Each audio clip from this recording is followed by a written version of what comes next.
Okay, all right, fantastic. So for those that aren't familiar with private equity, in lay terms, you can invest in the stock market through public, which is investing in public companies.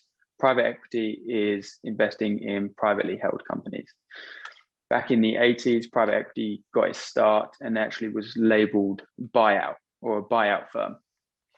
And what this is a collection of individuals that pool capital with the intention of buying a limited company. It used to be very unsexy industries. It probably was companies that were family generated and perhaps there was no successor in place, in which case a group of sophisticated investment bankers would get together and they would buy this company with a considerable amount of debt. And this debt was to the tune of 95 to 99%. So they could literally buy a company with 1 to 5% down, which is pretty incredible. This is obviously could be conceived as pretty risky, but if done right, then it paves the way to make outsized abnormal returns. And this would be in the figure of 20, 30, sometimes even 40% per year on the money. The industry has been regulated since, or there's continuous regulations that come into play. And so now you'll probably be relieved to know that we're gone past the days of 95% leverage. It's now something towards 50%, maybe 40, 30, really depends on the platform or the mega fund and the perceived reputation of the individuals within. So from buyout, there's been instances where I guess there's been negative connotations towards private equity or buyout associated. And so the name was then transferred to management buyout, thinking that would be more friendly. And now it's settled on private equity. Whether or not we'll have a change in the future, it's probably quite likely as private equity is increasingly more in the news. So within private equity, you have what you call investment professionals. And these are the individuals that go out and actually source the opportunities and then simultaneously work to build these companies up to be better.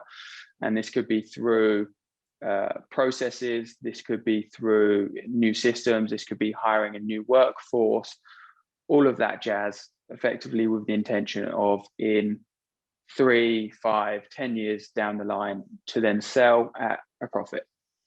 And then they exit, realize their investment. And at any point, private equity funds do this on a number of different, do this with a number of companies. Private equity firms can be thematic, so they could be focused towards the healthcare industry, industrials, or they could be completely generalist. It's really up to the founder and how they're formed. So what I do is I find those private equity professionals or the investment professionals. And what I find is that the landscape and the forces within that landscape have altered over the past few years, particularly. So given the enormous amount of money that I mentioned to you earlier, owners of private equity firms can be earning anything from tens of millions to hundreds of millions to even sometimes billions a year. It truly is enormous. And so the demographic of individual that they typically attract are those that are money motivated. And so they were also typically from backgrounds of investment banking. As private equity firms have become more operationally involved and actually work closer with the founders of the company and the management to really optimize their strategy and expand, they've wanted to attract a different demographic of people. And so this could be from your management consultants, so I guess transformation consultants. You could also have operators that have actually come from industry. So they were perhaps CEO or management within large corporates before. So they've had actual industry internal experience.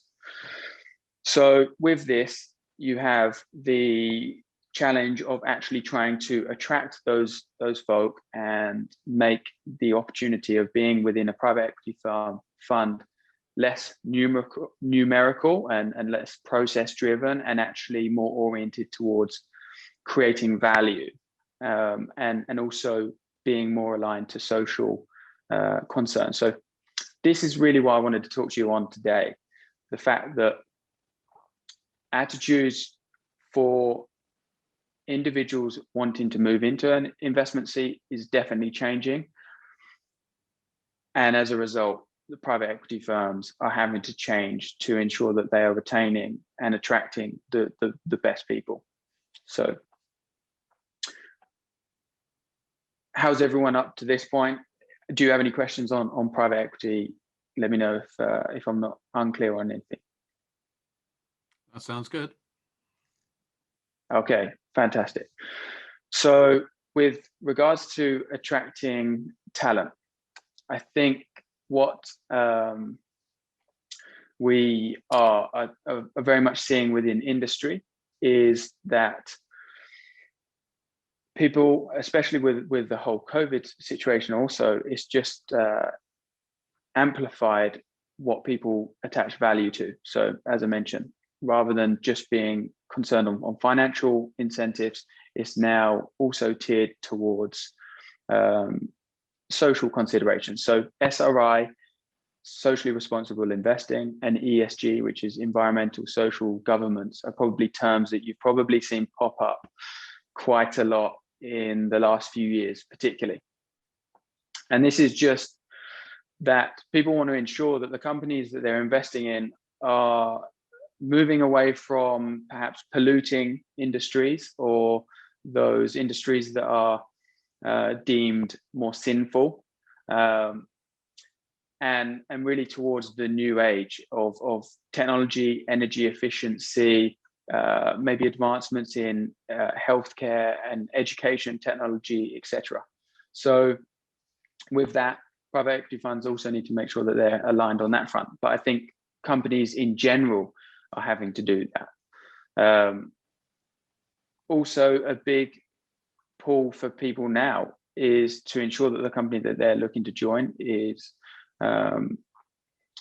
fitting various different quotas from a diversity perspective as well. I think people, especially in the last couple of years, has been really highlighted that a lot of funds and a lot of industries and high up positions within companies, there just really isn't enough representation from minorities, and probably even worse so within private equity and the finance industry, it must be said. So people are now really questioning as to how firms are taking active steps and roles to ensure that they are different and having differing individuals or backgrounds at all seniorities and all levels. And if they're just not, it's very difficult for them to actually attract people. So, and then I would also say culture and incentives. Again, people are wanting to move towards more of a team-oriented and inclusive setup. So the finance world, inherently, you can earn considerable amount of money. We're actually seeing a trend now of people not necessarily so concerned about the uptick in their salary, but actually ensuring that the incentives inside are actually promoting a better work environment to make sure that people aren't just fighting to get on as many deals as possible, because that is typically how you are compensated, but you're actually thinking, well, what the firm are involved in and how we can all benefit from this. So these are all things that we're seeing at the moment within industry. And I don't know if you guys within yours are seeing similar things, but would love to hear and get some insight from your side as well. Well, I was at EY, firm of accountants, and then I joined a bunch of renegades, and we put Broadgate together. So I was the guy who raised the money for Broadgate and Ludgate. Okay, wow. Now I work in the world of education. I don't think I've ever seen anywhere such a group of people who say that they are really interested in the development of young people. And honestly, they tend to be interested in keeping their jobs. And that's why politicians, when they say, right, we're going to close all the schools, they immediately go, and close all the schools. And then when it's, let's open all the schools, and then open all the schools. And so the integrity of what are we trying to achieve is a bit like you were saying about people going into private equity and looking at what is the ethos of the organization, and does the organization ethos fit with mine? Yeah. I think the vast majority of people who are in teaching will forego their own ethos. We want to develop young people who live a creative and enjoyable life, and become the slaves to, we're going to get people to pass exams. This isn't the right thing to do, but we're just going to do it. As a result of which, they become easily manipulated by quasi-governmental diktat, or by, in the UK and in lots of countries, by how we're going to measure your value. And in the case of education, we'll measure your value by the grades which kids get in exams. And therefore, you are going to pivot your work into getting kids to pass exams, which means you're going to teach how to pass exams, which is not why you went into it in the first place. So I'm intrigued as to how the private equity market, okay, maybe it's smaller so people can, but no, I think it's a lot in the corporate world. People are starting to do that. And in the world of education, not at all. Not at all. Whether the boilers are coal-fired or who gives a stuff. I teach, and what I teach is I'm going to teach you how to pass the exams. It's extraordinary. Yeah. That's my take. Sure. Well, it's funny because the client that I work with now, and actually quite often where I advise them, is especially when you're looking at more senior level hiring as well, is really the first impressions and also some of the areas that I just mentioned to you that people are increasingly more interested in. Because I guess once you get to a point in your career where you've made a lot of money, and by the time you're 4 or 5 years into private equity, I mean, throughout your time within, whether or not you're in investment banking and then you're in private equity, you're earning very good money. But quite often people will find after 4 or 5 years, what next? I'm now in a position where financially I'm very well off, but I don't necessarily feel like I'm doing good, or potentially like I'm creating the value I thought I could be. And so how I actually advise clients now, or how I actually say that we really need to start setting up interview processes much more around the individual and the individual's motivation. So there's a client that I work with that I'm very, very impressed with. So they're regarded as one of the top venture capital funds, and their interview process is so different to that of their peers and pretty much the rest of industry. And I pretty much liken it to a therapy session. Rather than asking on your transaction experience and the deals that you've worked on, and your technical abilities, you don't even get into those really until probably third, fourth, maybe fifth conversation. And even then it's on a much lighter basis.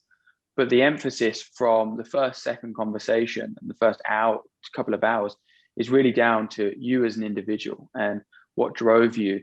And they really bring it back to even at childhood, like whether or not you were an outgoing individual, whether or not you were an introvert, whether or not you followed the trend of the friendship group in which you surrounded yourself with, or whether or not you on your own actually decided to almost be a contrarian and pitch off in a different direction. And they're really doing this to try and assess whether or not decisions have been made for you, and perhaps this could be brought down from like an educational level, because some schools, you definitely get more support, you definitely get more resources, you definitely get more information about how to break into the corporate world, and how to ace those exams to ensure that you progress to the next level, which then continues throughout. And so it's very interesting that they decide to go with this approach, but it's so warmly appreciated by the candidate that they end up speaking with. Like, they actually feel like they're really getting to be known, and they're actually valued as an individual. Henry, do you think that's Yes. because in this fairly small pool, Yes. they can effectively, there's a bunch of people who've passed the initial benchmarks, the initial hurdles, which is good transactional record, no criminal record, and all the rest of it. I'm being serious, Yes. But good transactional record and a sort of a following somewhere. And so then I'm going to sift further than that to get the right attributes. Do you think it is? Do you think that? Yeah. They've got the ability to do that because people have already proven themselves as having been worthy of the next stage. Yes. Yeah. I guess they've already proved themselves on their capability, or their ability to have achieved this certain level of success. But you'll be surprised, even some of the best known private equity funds that have got amazing reputations and managed to attract talent like this, they're still stuck in their way with that formal interview process and the various different assessments. And it's a shame, because it really puts off the best people, because really what I go after, and I guess being a headhunter, it's not really necessarily trying to find the best active candidate, it's trying to find the best candidate completely, and that is inclusive of whether or not they're not looking or they are for a job.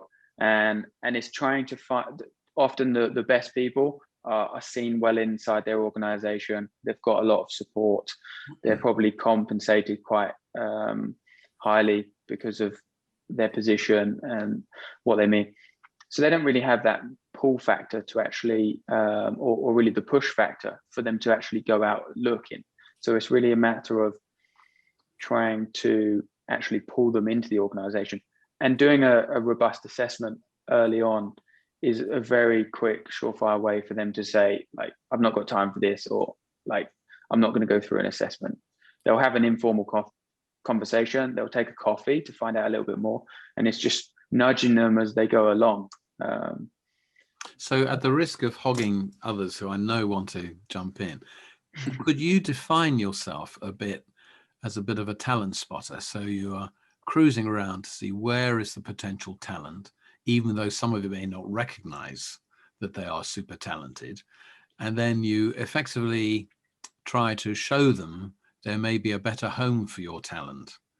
And then you go through the process of getting them in. So you've got to maintain two pipelines, really, don't you? One pipeline of people who want to recruit, even though they might not realize they need this person. Yes. Yeah. And then the person, because they might not realize that opportunity that's clever. That's the nice thing to do, isn't it? It's I almost see it as like a game of chess. Yeah. If you end up coming across an individual that's particularly talented, that you think, wow, I know a number of institutions that could really benefit from this individual, or they could really leverage this person experience to grow. That's what I'll go off in that direction, and we'll try and see if we can get interest from various clients, and almost try and make them realize as to why they should speak with them. Let me just close off my interrogation of you, just say that we've all got a bit of a conflict here, because we're quite interested in what you have to say, but we are probably all that sort of talent who are looking for you to pull us somewhere. So I'm going to stop at that moment. Henry, I have a question. Yeah, sure. In your work, would you rather look for someone who's the right fit for now, or the right fit for the next 5 years? Me personally would definitely err on the side of being the right fit for the next 5 years. But trying to convince a client that that is the case is quite difficult sometimes. And especially within the finance industry, unfortunately, there's a lot of this is how we've done it previously. And to be honest, even getting into private equity, especially from the junior level, there's almost two options that you could have gone through after university, and that is basically investment banking or management consulting. And then even within investment banking, you want to have focused on mergers and acquisitions over capital markets. I mean, you could do capital markets, which is IPOs, when you actually list a company on a stock exchange, and a rights issue, so that's issuing new shares, or whether or not you're doing debt financing. Those are both relevant things. If you can do that in combination of M&A, fantastic. But if you were going to say capital markets over M&A, but there's so many divisions within investment banking that are not seen as particularly relevant or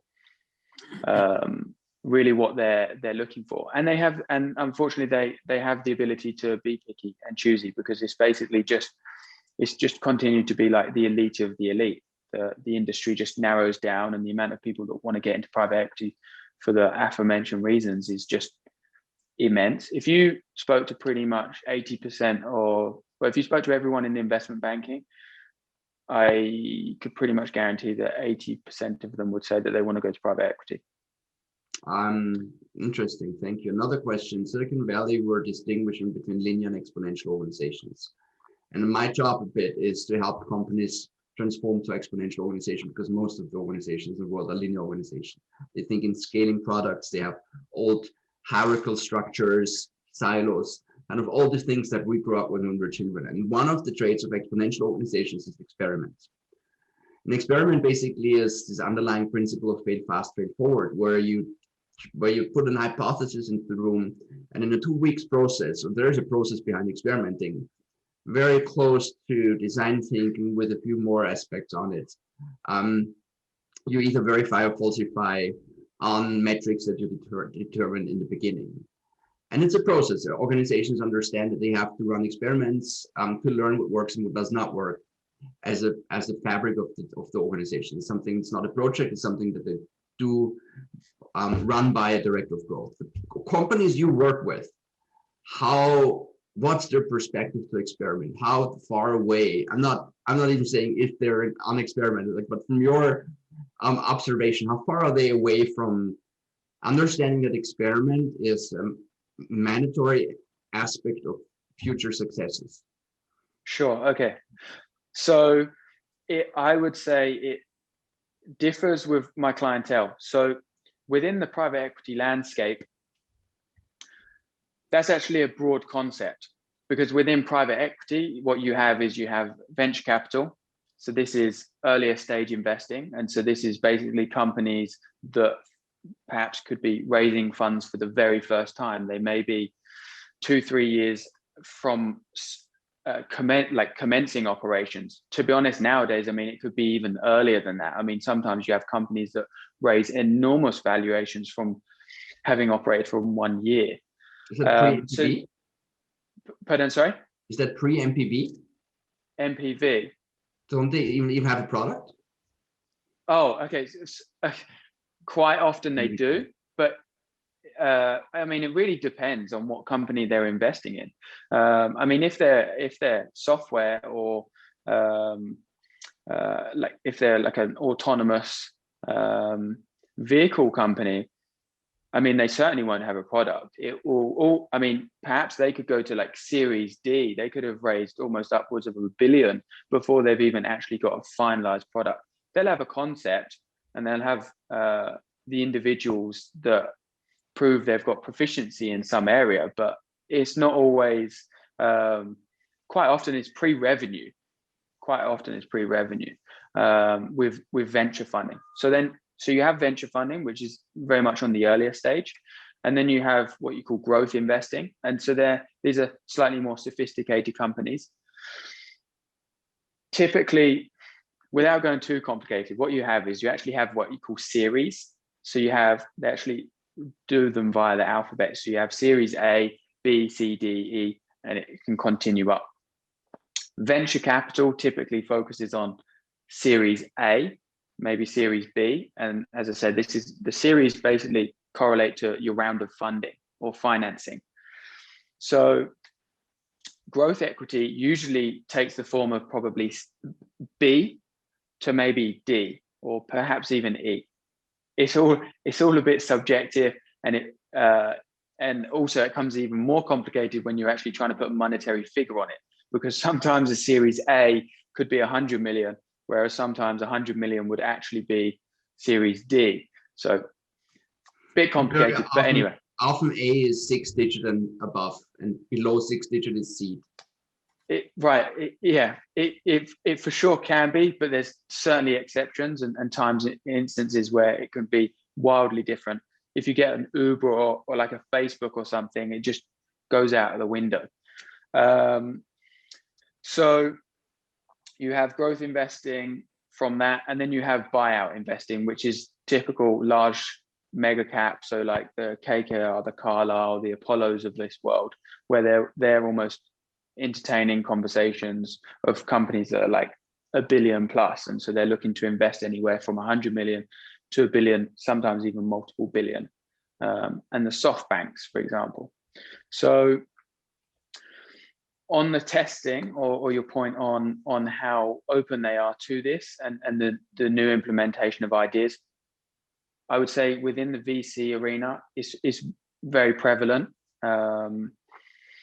And it's actually, I mean, that clientele that I was mentioning earlier, that when they're looking to bring investment professionals on, they're less interested on perhaps your technical, but also like what drives you. And the reason for this is because you're so much closer to the founders, and it's so much more earlier stage in the infancy mode. You just need to have more emotional intelligence about you.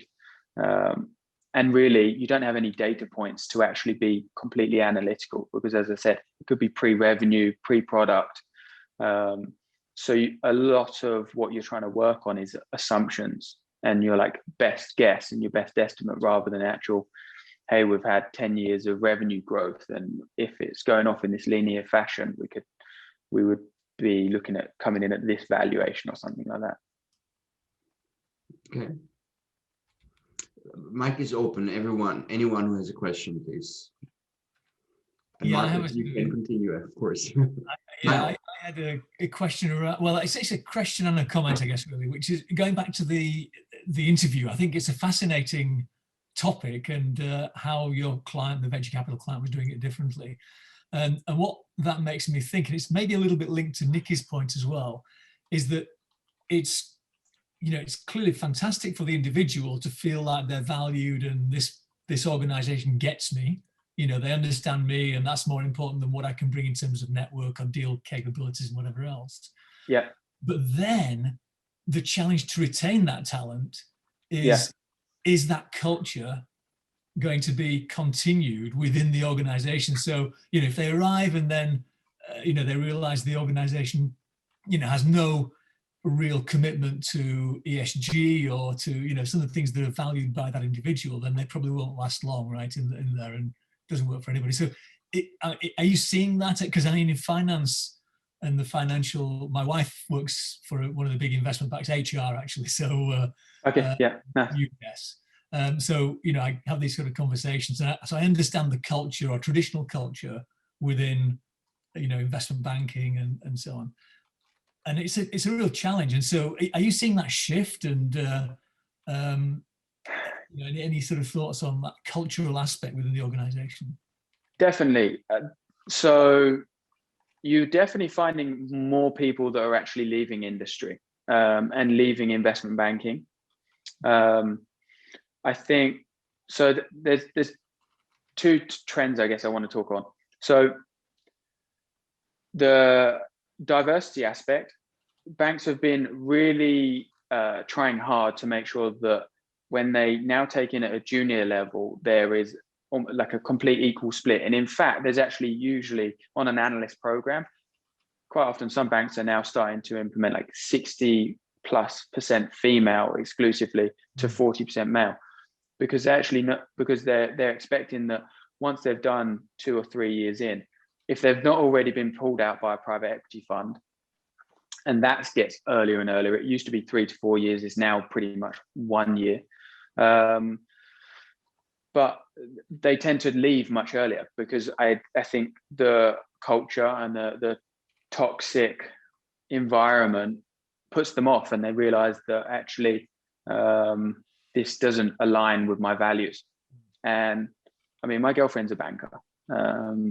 She is basically going through a very similar thing at the moment as to whether or not it's a forever trajectory for her, or whether or not she would like to go and do something a little bit more creative, and I guess not so numerical. But so they're trying to put into processes to make sure that they try and remain some level of diversity as you continue through the levels. But really, I mean, what they're still struggling with, and that is a factor that they've not yet completely figured out, is trying to hold on to females at the later years, especially as they get more senior. Once they decide that they want to start a family and they've got young ones, how much time can they commit to traveling and the actual business itself? And really, how much do they want to? I think once you started a family, and this also happens with males as well, of course, they realize that they don't necessarily want to be in the office 100 hours a week. And that is really a reality for some of them. It's plus 100 hours for some of them. So yeah, trying to retain that talent is difficult. I guess with this whole COVID situation, where we've had a mix up of, well, they've actually proved that you can work remotely. It'll be interesting to see whether or not going forward they'll stick to that. I really think they'll just pull people straight back into the office, and I think at that point so many people will probably leave. But we'll see. That's just a hypothesis on my front. But yeah, it's really, I guess they try and instill various different initiatives, whether or not that's charitable work, or being aligned to different fundamental values, and the compensation, making sure that incentives aligned, and that the environment's not toxic. But the industry is like really demanding industry from all parts. I mean, when you're dealing with the lawyers, whether or not you're dealing with the brokers, whether or not you're dealing with governments and other corporates, I mean, you just got pressures on all sides, and deals happen or try to be cemented in such a short period of time that you can't. It's very difficult not to work those hours, because you are very much needed. So they're trying to, but in part, I think it's product of the industry. And I think it's not, I mean, I don't have any real financial experience or industry experience, but working with corporates outside of that industry, it's similar, maybe not quite as obvious as how you describe it. But, I think the clients I'm working with are all saying we have to improve, the link between our values and the employees' values, trying to make that purposeful link a lot stronger. Yeah, struggle to do it, but I think they realize that they have to do it, and even more so after the last 12 months. So I sense there'll be an enormous effort to do that in order to retain talent, and they almost have to do it, otherwise they're in big trouble. Yeah, funds are trying to do it. Some funds have taken the initiative to try and do it on the portfolio level as well. KKR, probably one of the most known private equity funds. They were one of the first to pretty much implement shared interest or common equity within the companies in which they hold. So pretty much all of the portfolio companies that KKR has invested in, they are actively promoting that each employee, from right down to, I guess, the bottom level, that everyone has shares in the company, to make sure that everyone's interest is long-term aligned with that of the company. So that's one initiative that they have put into place, or really trying to promote. Some funds, Blackstone, for instance, they're now coming out publicly and saying that they won't actually invest in a company unless there's diversity on the board and within the management seats. And some funds are even putting quotas on how much diversity at the board level there needs to be for them to even consider investing. So they're trying to put actual quantifiable metrics on these different aspects, and how much of the employee workforce is diverse, or come from minority backgrounds. So there's all of these different initiatives that they're trying to implement. But then the interesting thing is, you then get to a state where you're almost positively discriminating. And now I work positions where being a white male is probably, well, it's almost a tough spot, because now you're actually disadvantaged, because, to be honest, we've got a preference, or we're trying to encourage, or actively encourage, from other groups. So and then the question is whether or not that's fair. So it's difficult either way. Yeah. No, thanks. That's good perspective as well. Thank you. Yeah. Any other questions at this point? Okay, perfect. All right. I guess I'll move on. So we've obviously talked about the private equity industry and various different proponents of it, and also some of the challenges that the funds make to, or the challenges that the funds have to attract the right talent, and make the right impression. So I guess from that standpoint, yeah, I don't, yeah, if there is any other questions or anything else I can shed light on, please let me know. But I guess they're the main points.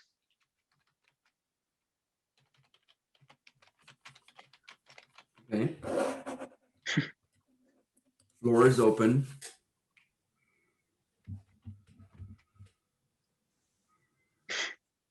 Processing. Okay. Henry, All right. Henry, Yes. if you weren't doing this, Yes. what would you be doing?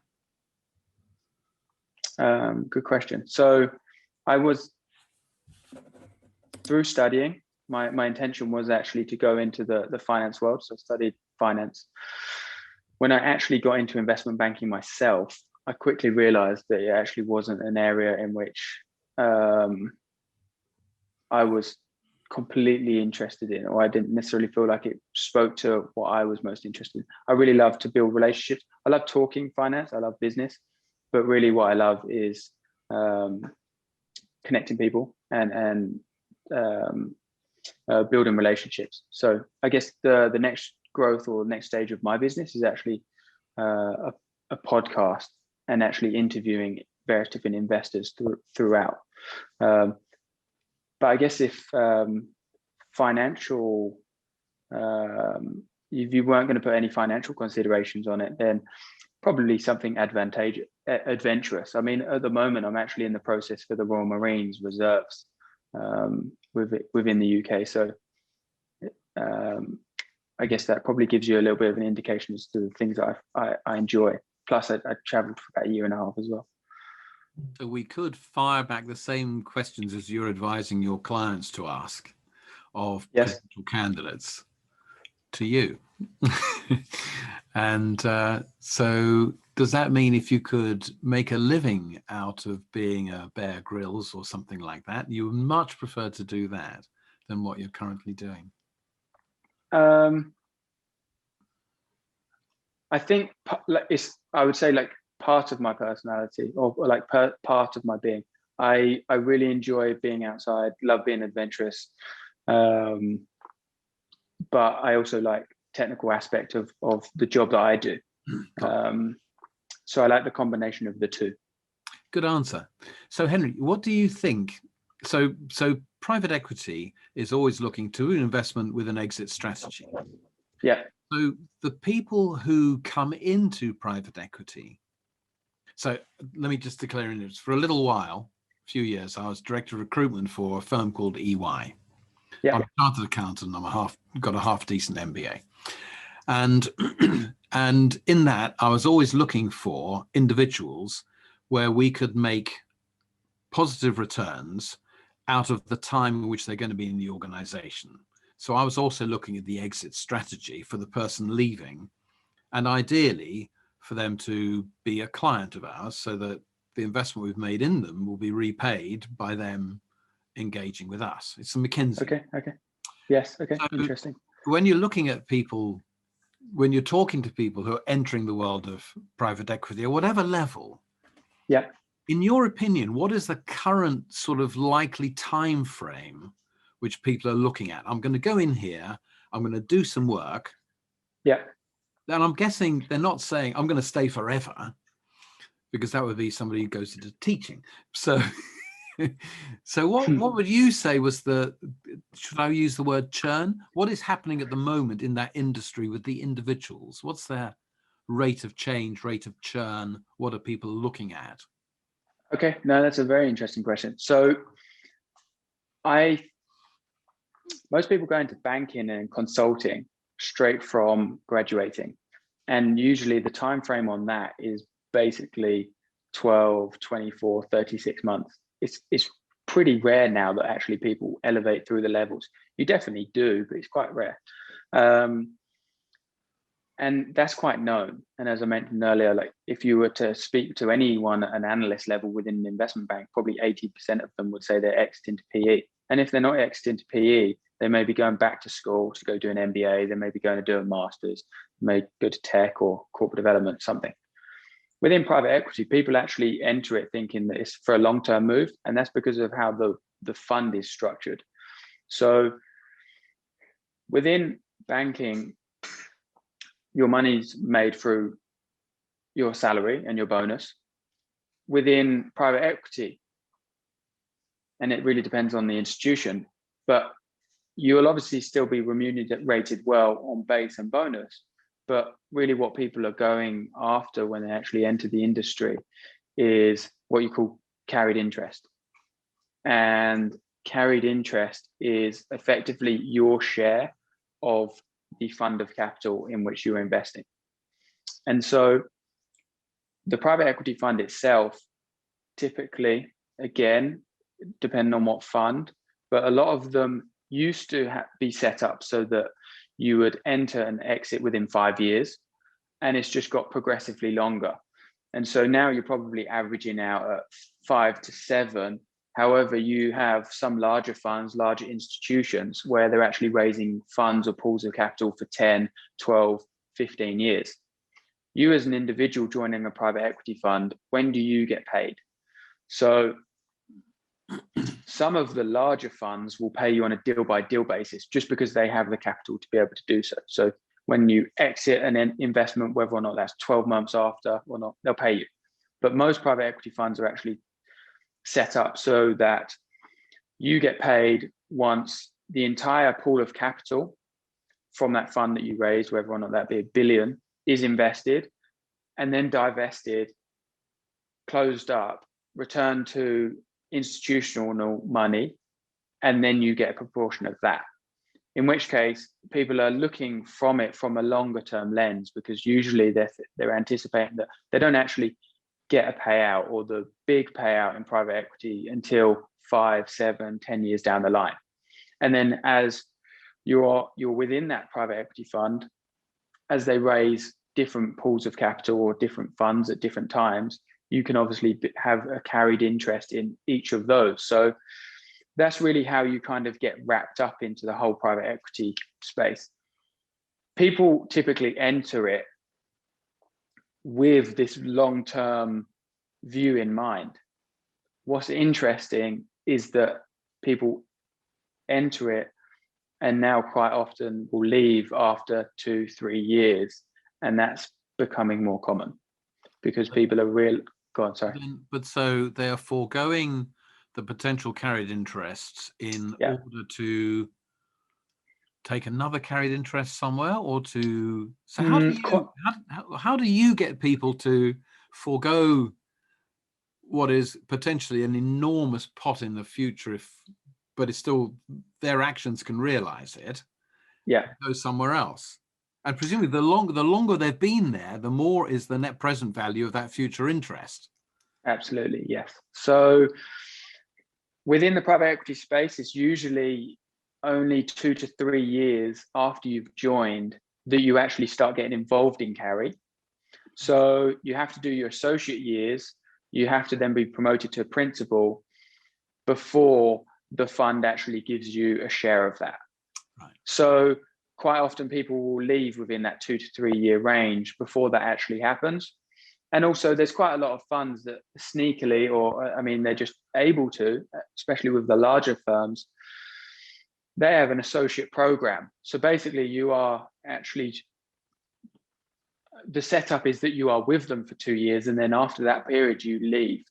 And so then you go and do an MBA, you go and join a different firm or something. And they have that pull factor because they have such a strong brand name. It's like, well, come join us for 2 years. Although private equity is supposed to be a long-term industry, you'll join us for 2 years and you'll get such great experience. And the name on your CV from joining our institution will be so strong that you'll be benefited later on. And so you don't even get involved in the carry at that point. On the point of once you've got people that have been on a platform for a long time, and then they've accumulated quite a significant amount of carry,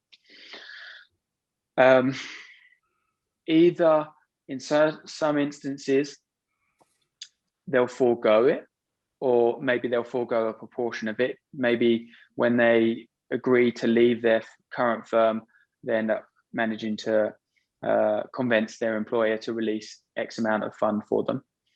Not always that likely, but if you're a private equity fund and you are looking to recruit a senior individual, you should be prepared to buy them out. In which case, it gets expensive to buy somebody, to bring somebody on. It's the same within investment banking.